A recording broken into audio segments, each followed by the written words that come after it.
Hello and welcome to the 26th video in the Project Sovereign series. In this video, I'll begin work on the main deflector dish. I've been looking forward to building this part, so let's get started. I've made the basic ingredients for the main deflector dish, the cylinder itself, of course, and this block, which is essentially just one box cut into three parts. That will be these transparent parts right here. I'll use that to cut those out. And that will be pretty easy, as I've already set it up. So what I've done is I've actually counted all of these around here, and it turns out there's 48 of these spokes going all the way around. So what I did was just a little bit of math. So I divided 360, which is of course the amount of degrees in a circle, by 48. And the answer I got is 7.5. So I set the angle to 7.5, so when I repeat it 48 times, it's going to go around perfectly. Now all I need to do is I need to set the pivot point of this box to the center of the cylinder, which is not difficult. So pivot, effect pivot only, make sure my snaps are on, and then move it to the center.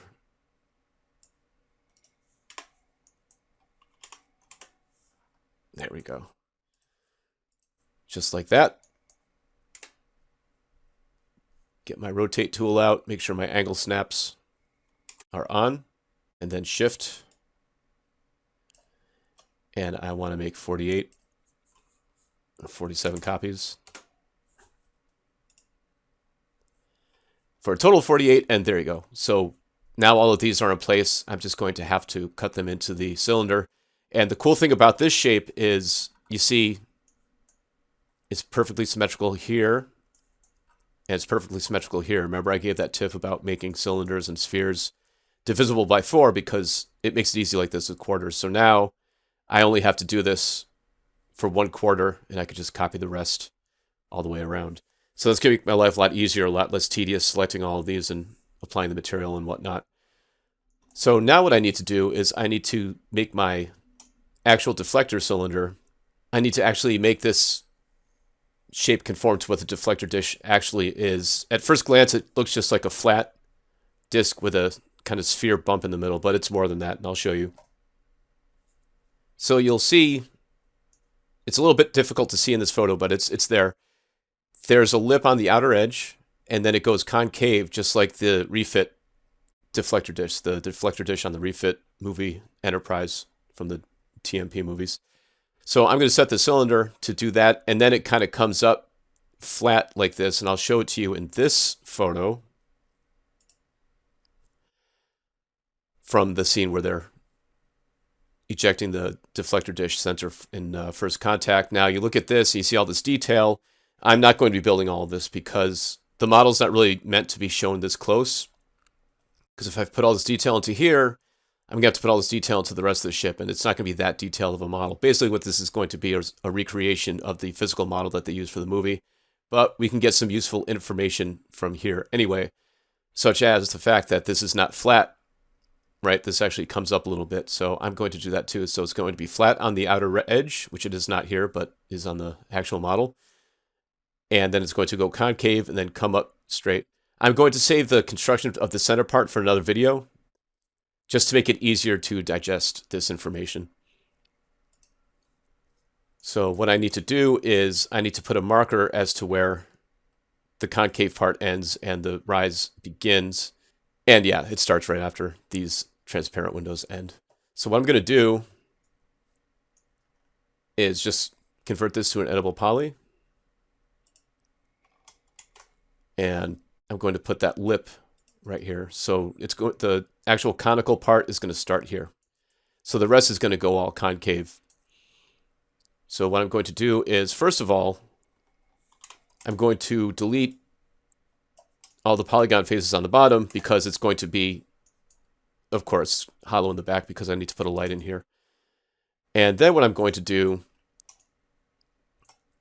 is select all these polygons around this part, which I want to make concave.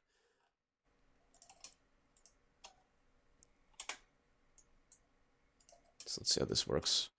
And just grow, grow, grow.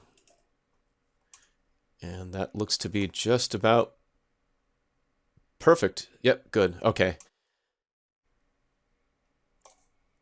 And I can view it from the side, go transparent.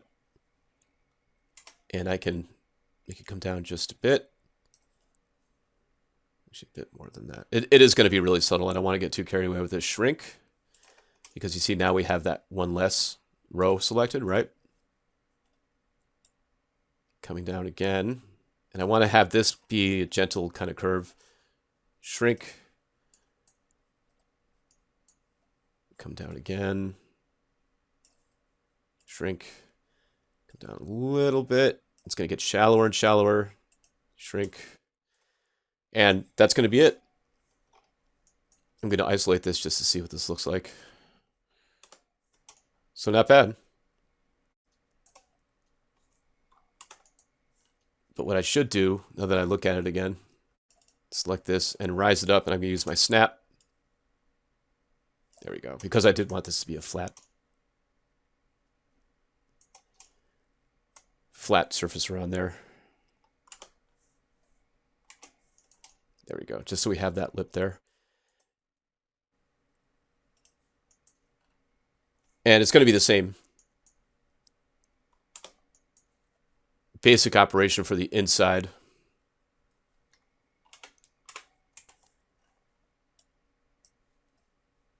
So grow, grow, grow. Actually, I'm going to shrink it. Yes, like this.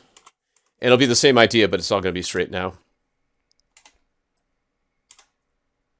So coming up. Not too much. Again, want to keep it subtle. Shrink. Come up. And I want to keep this. I want to keep this like looking as linear as possible.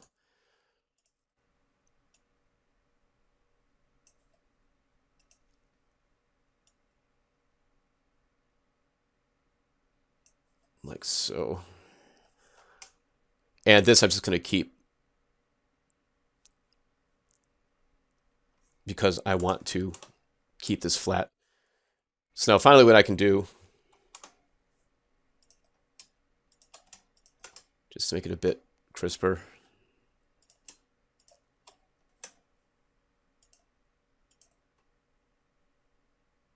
is to make this its own smoothing group. So I'm just going to put smooth, auto smooth, collapse all. Yes. And there you go. So the sphere is going to be in here. And just let me isolate this for you. And this will be the outer edge. I might make this bigger. You know, I want to tweak this a little bit. Yeah, this center part is going to actually be bigger. But this will give you the basic idea of how this is going to look.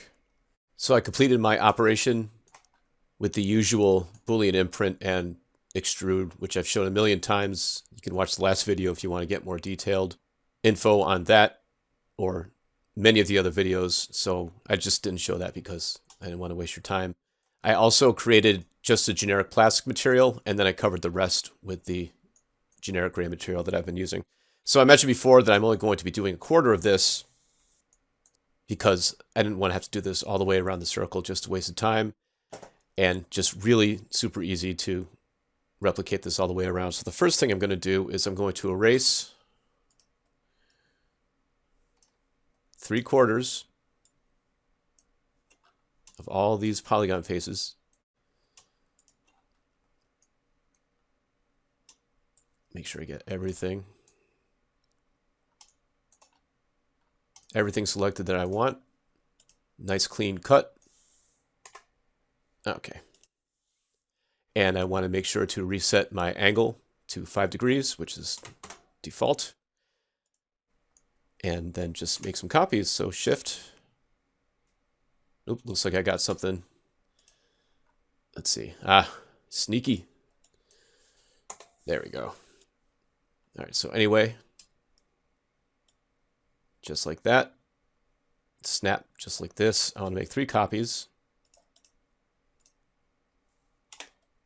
Okay, and I want to attach them all.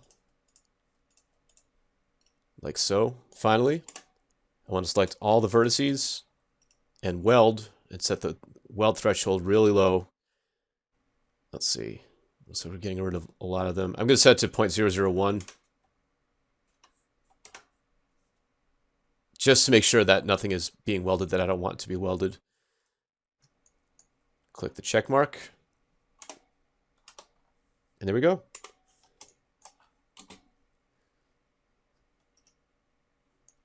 And it's not positioned on the ship right now, so no point in de-isolating everything else.